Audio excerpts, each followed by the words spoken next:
Hi, everyone. Happy Wednesday.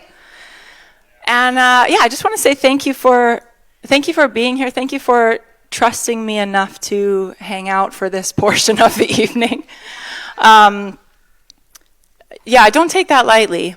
And so just thank you for listening and for being attentive and for trusting me to hear on your behalf from the Lord. That's a really big deal, and I really care about presenting something to you that's going to change your heart, that's going to free you, that's going to help you see more of Jesus. And so let's actually just keep praying about that for a second, because I want our hearts to be ready. Otherwise, we're just like wasting time, and that's not fun.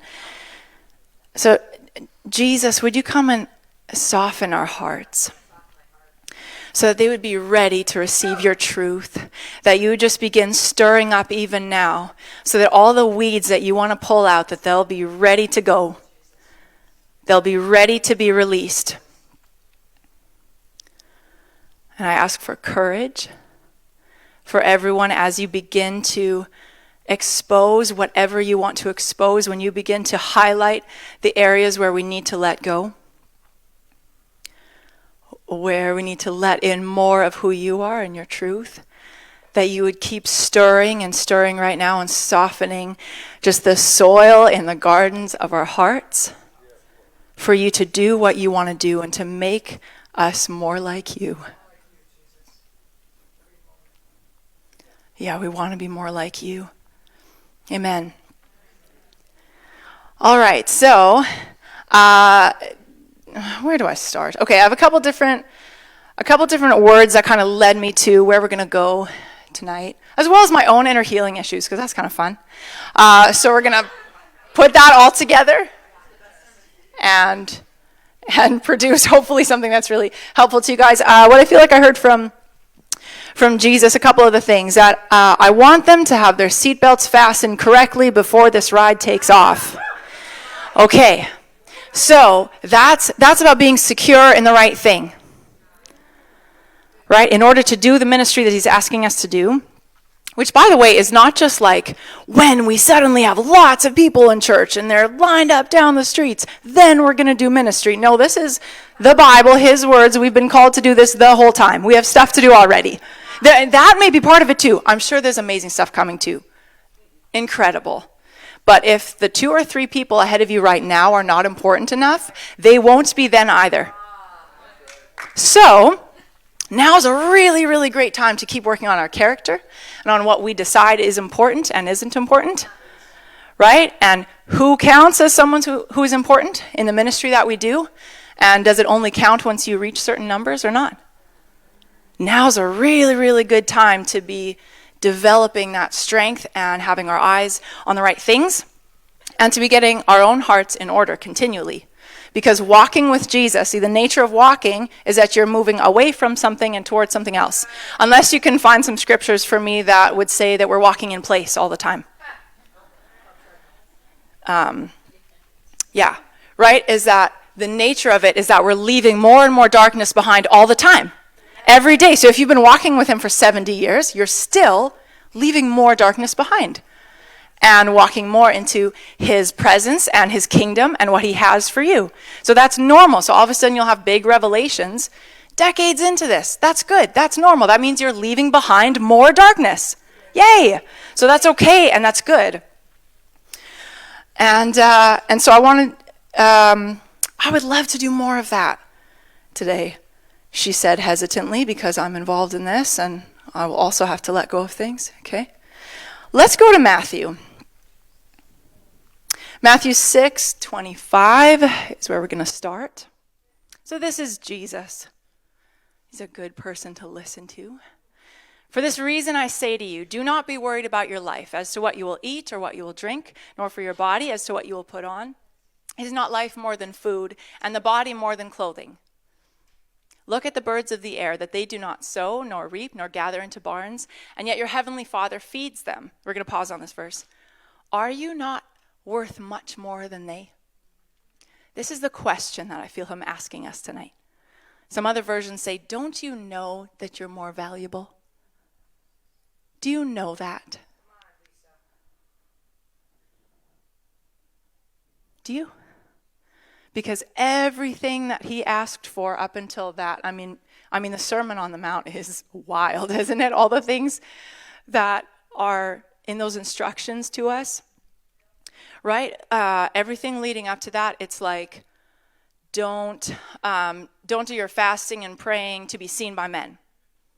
Okay? That's really hard to do if you don't know you're valuable and you don't know your worth. That's really difficult then. He also talks about this earlier in Matthew 6, about if you forgive, you'll be forgiven. Try forgiving someone when you don't think you have any worth. Yeah, that's going to be stuck in there, like really, really stuck in there. So after all these things that he's asking us to do, he kind of wraps up the thought with this. Let's keep going. And who of you by being worried can add a single hour to his life? Actually, science probably shows that you're taking away hours of your life, I'm going to guess. Anyway, but I shouldn't have said that because then we have more things to worry about. Verse 28, and why are you worried about clothing? Observe how the lilies of the field grow. They do not toil, nor do they spin. Yet I say to you that not even Solomon in all his glory clothed himself like one of these. But if God so clothes the grass of the field, which is alive today and tomorrow is thrown into the furnace, will he not much more clothe you, you of little faith? Do not worry then, saying, what will we eat, or what will we drink, or what will we wear for clothing? For the Gentiles eagerly seek all these things, for your heavenly Father knows that you need all these things. It's interesting how many times he says, your Father, in this passage. It's a bunch. I hadn't noticed how many times it was, but he keeps saying, your Father, your Father, your Father. Keeps referring to him as he's talking about, do not worry. Okay, here it is. But seek first his kingdom and his righteousness, and all these things will be added to you. Okay, so he's asking us to trust that he knows our value and our worth. That's in his hands. And then from there, we seek the kingdom and we go forward in trust. And we go after other things rather than saying, wait, I have to take care of my own worth, because that's the only other option, is self-protection. Ministry and self-protection is a really tough mix. That is really hard to do, because he's asking us to do things like not chase after the affirmation of people. If there's this void in our hearts, but I don't know if I'm worth anything, it's hard to obey that. It's hard to forgive if we're still questioning, am I worth anything? See, that's what he was revealing to me. And I would love to say it was so long ago. There were also things so long ago, but this was not one of them. It's very recent, where he was just revealing, like, man, there's stuff that happened years ago that I'm just as angry today as when it happened. And just like he was showing me, it's hard to let go of that offense and hard to let go of that pain, because you're questioning if you're worth anything to me. Because if I just 100% believed that and was just, yeah, of course he cares about me, then I would be able to hand over that pain and trust him with it. Because so many times, just like, I mean, that's been one of the biggest tactics of the accuser in my life is, you're nothing, you're nothing, you're nothing. You're no one, you don't matter. I was born into the church. He doesn't need to pursue me. I'm already there. Might as well be a piece of furniture in the church, there to serve all the other people that he does care about. That has been just spoken over me over and over and over and over and over. And different seasons of my life have reiterated that, because it was already a file open in my heart. It was easy to keep convincing me of that. You're no one, you're no one, you're no one. And when that feels true, then to go out and obey him wholeheartedly and to release forgiveness and to not chase after the affirmation of people, that becomes significantly harder. But we want to obey him and we want to believe him. That's another thing that he said, one of the words that he gave me for tonight. I want them to believe me. Simple, right? Sort of. I just want them to believe me. But it makes sense that the enemy would put so much effort into making us feel insignificant and question, am I worth anything? Do I have any value? Because it's such a massive distraction. It really is. He's saying, take your eyes off of what's behind you and look forward. Seek first the kingdom. Seek first his kingdom and his righteousness. All this stuff is going to get taken care of. By who? Him. That requires trust. But when we're trying, see, self-protection, I found a good description of it. Okay, to protect themselves, they'll hide their feelings from others and actively avoid social situations that may damage their self-image. They'll also be so desperate for validation from others that they can get upset when they feel they aren't getting the attention or respect they deserve. Okay, how does that mix with don't do these things for people's affirmation? It doesn't at all. And so I felt this question come up from him. Don't you know that you're worth much more than these? This is why you don't need to be afraid. This is why you can do what I'm asking you to do. Because of the cross. Now here's the thing, it didn't just end with the cross. That already was more than we deserved. But it didn't just end there. I mean, okay, in my life, I can easily look back and pinpoint just comment after situation that quickly and easily got filed under, you're nobody. I could easily recite to you that list. You know, because they all hurt. And if I focus on that, then it starts feeling more and more true, you know. But here's what else I can tell you, is that I can look back and I can see the pursuit of Jesus. See, at the beginning I was saying that lie from the enemy was that he has no reason to pursue me. Because I was born into this. I'm here to help other people. End of story. But it's not the end of the story, because he keeps showing me and showing me and showing me. Don't you know? Don't you know that you're more valuable? Don't you know your worth? And he's fighting for that. And for as many times as the enemy has come and just said, you're no one.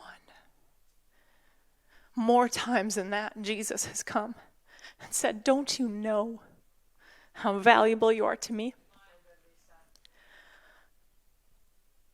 Okay, I got a fun story for you. She said through a bunch of tears. Okay, rub some dirt on it. All right. Walk it off.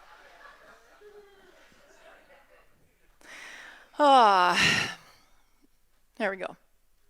We're good. So, fun story. I'm going to see if I can sum it up as fast as I can. The Lord and I have an inside joke about a number. It started with, level 2s. You've all heard this before. Anyone who's been through level 2 has heard this before. But it's with the number, started with the time 1247. Long story about why that became this moment. Every time, like he would just put that number everywhere. And initially, I wasn't so much into it because I didn't want to talk to him. And it was always his way of, hey, I'm here. I would like to talk to you. But eventually it became kind of a source of comfort. Like I would smile and my heart would be warm just knowing he was saying, hi, what's up? How are you doing? And I mean like weird stuff happened with that. And I'm a nerd who likes to count things. And so it really worked out because I would count stuff all the time. And he would just say, hey, how much change is in your pocket right now? And it would be 47 cents. And clocks would be stopped on that number all the time, like all the time. My favorite one was when I went to Mercy Ministries. And hey, there we go. There's another Mercy graduate. When I went there, near the beginning, I was just having a hard time. And so I just went and I just sat in a bathroom stall to not be with the 14 girls that I lived with at the time. And I was just like, Jesus, it was this crazy question, right? Of, don't you care how hard this is for me? And he said, count how many squares of toilet paper are left on that roll. So I sat there unrolling, and it was 47. Weird, right? Last weekend-ish, I don't know if that's true. Please don't fact check me on that. In the past, recent history, I went to this ladies' brunch thing, and they had the, like, guess how many chocolates are in this thing. Right? I'm horrible at those. Okay, I have other giftings, right? We talked about the cake before. Yeah, I have other giftings. It's not estimating numbers. Not even, I was at a festival one time. I genuinely thought that there were 5,000 people there. There were 20,000 people there. Okay, so just to give you context for this, okay? So I was like, but I mean, it could be, and it's our number. So just, that'd be sweet. Okay, my guess, Lisa Kelly, 47. I heard somebody else's guess, and I'm like, yeah, I'm way off. Okay, great. Put it in there, instantly forgot. And then I had to leave early, so I didn't even hear who won. And then I got the message on my phone later, hey, you won the 47 chocolates. Good job. And it was just like, and it was such a tough day for me, too. So it was like, because my love language is, chocolate, but also inside jokes. It's both together. I love an inside joke. And this is one of 6 billion things that he has done above and beyond to come and answer this question for me so that I have the fuel to go forward and do all the things that he's asking me to do. Let's go to Matthew 10, 26. Through 31. So this is similar. He's mentioned a bunch of other things leading up to this that are like, heal the sick, cleanse the lepers, raise the dead, cast out demons. He tells them all the things they're not allowed to take on their ministry trips. Okay, that's in this. Don't take your copper or gold or silver, right? Not self-protection. Literally the opposite of it.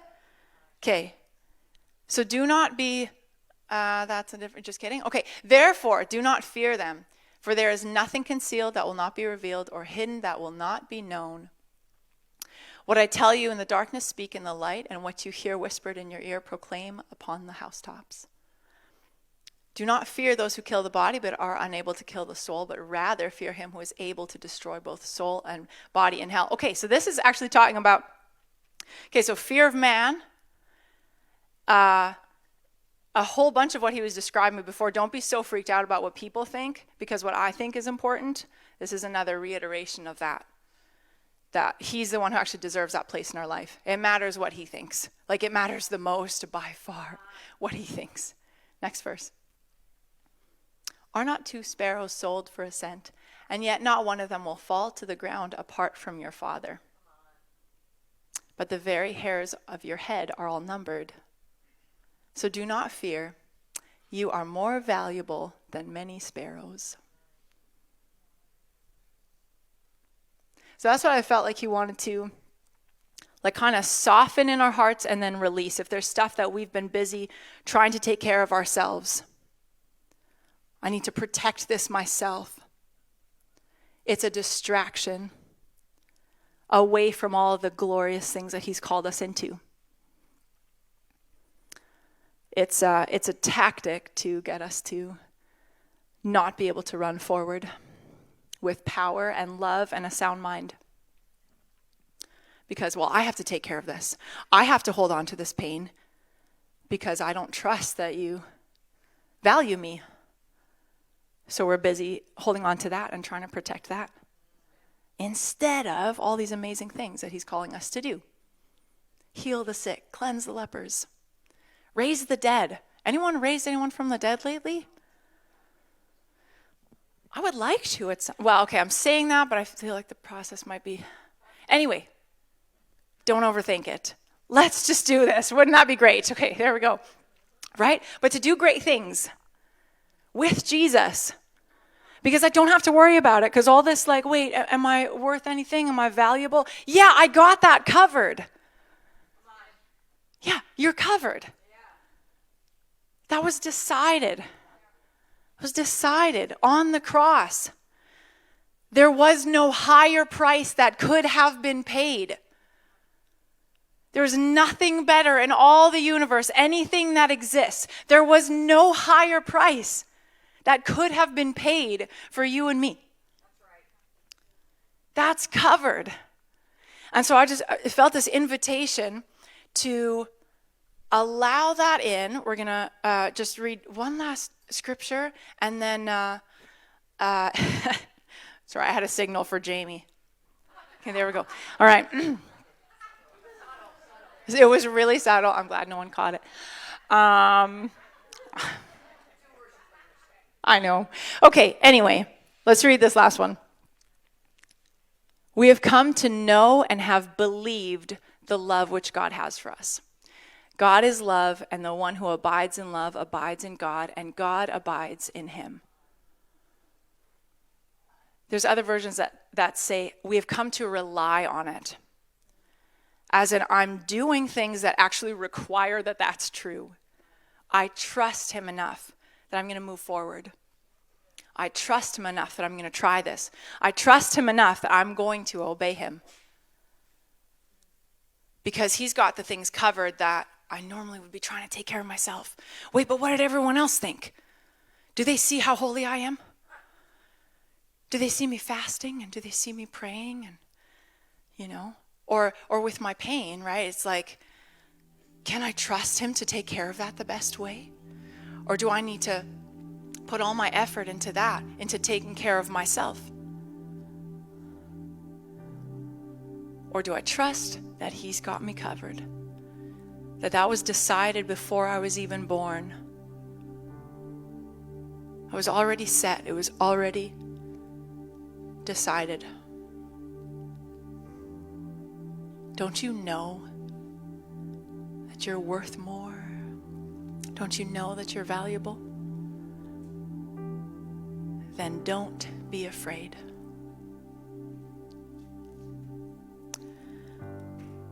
So, I would like to invite you forward just to let him keep softening your heart and pulling out weeds. Softening, and then taking away the things that have been distracting us from being able to obey him fully, wholeheartedly, and just to be in relationship with him. And so altars are open. We've got a ministry team that will come and pray with you guys. But even before that, just to bravely let him remove what he wants to remove. The things that we've been maybe walking in self-protection about. The things that we so desperately want to protect ourselves. That are taking our eyes off of what he's calling us into.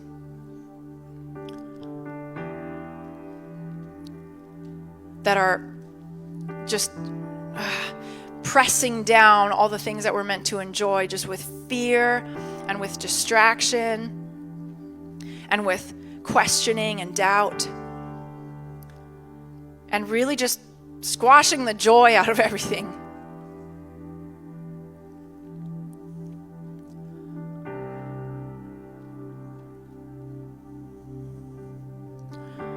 Yeah, so in just the softening of your heart as he reveals to you what he's ready to remove, I just challenge you to let him. And to trust more and to rely on his love, his perfect love. He's a good father, he's a good father, he's a good father, and he's aware of what he's calling you into. He's calling you into big things.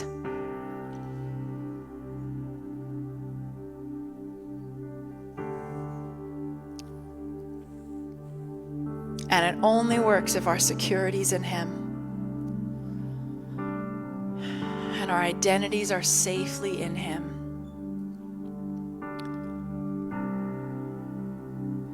Trusting his love, relying on his love.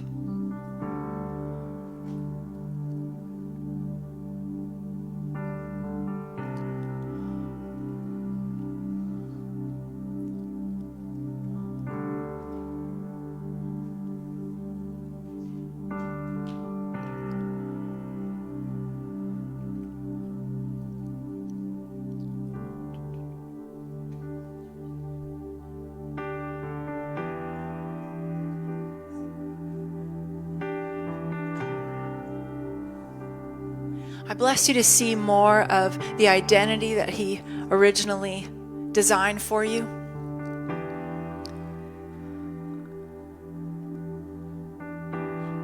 To become even more secure in who He called you to be. For confidence to rise up. Okay, this is especially for the guys. Just the confidence to rise up and to be who He has called you to be. Confidence where there has been second guessing and doubt and comparison, especially comparison. I feel like He's removing comparison out of your heart and out of your thoughts, and just the insecurity that's come from that comparison. That He wants to remove that and replace it with truth about who you are. So I bless you to receive His words over your spirit, over your hearts, over your identities tonight. And to take hold of what He has for you.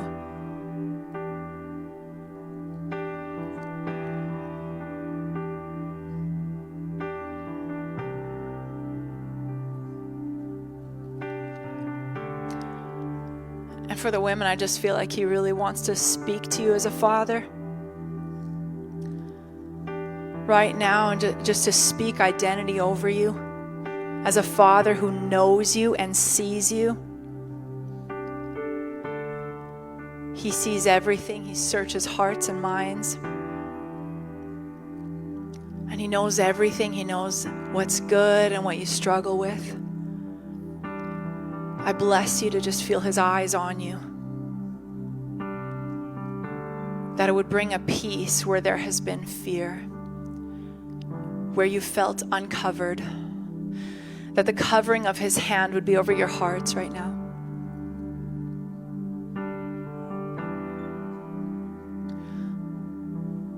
We're going to keep ministering, but that concludes this service. Please leave quietly if you're going. But Jesus is still up to stuff here and still healing. So get what he brought here for you tonight.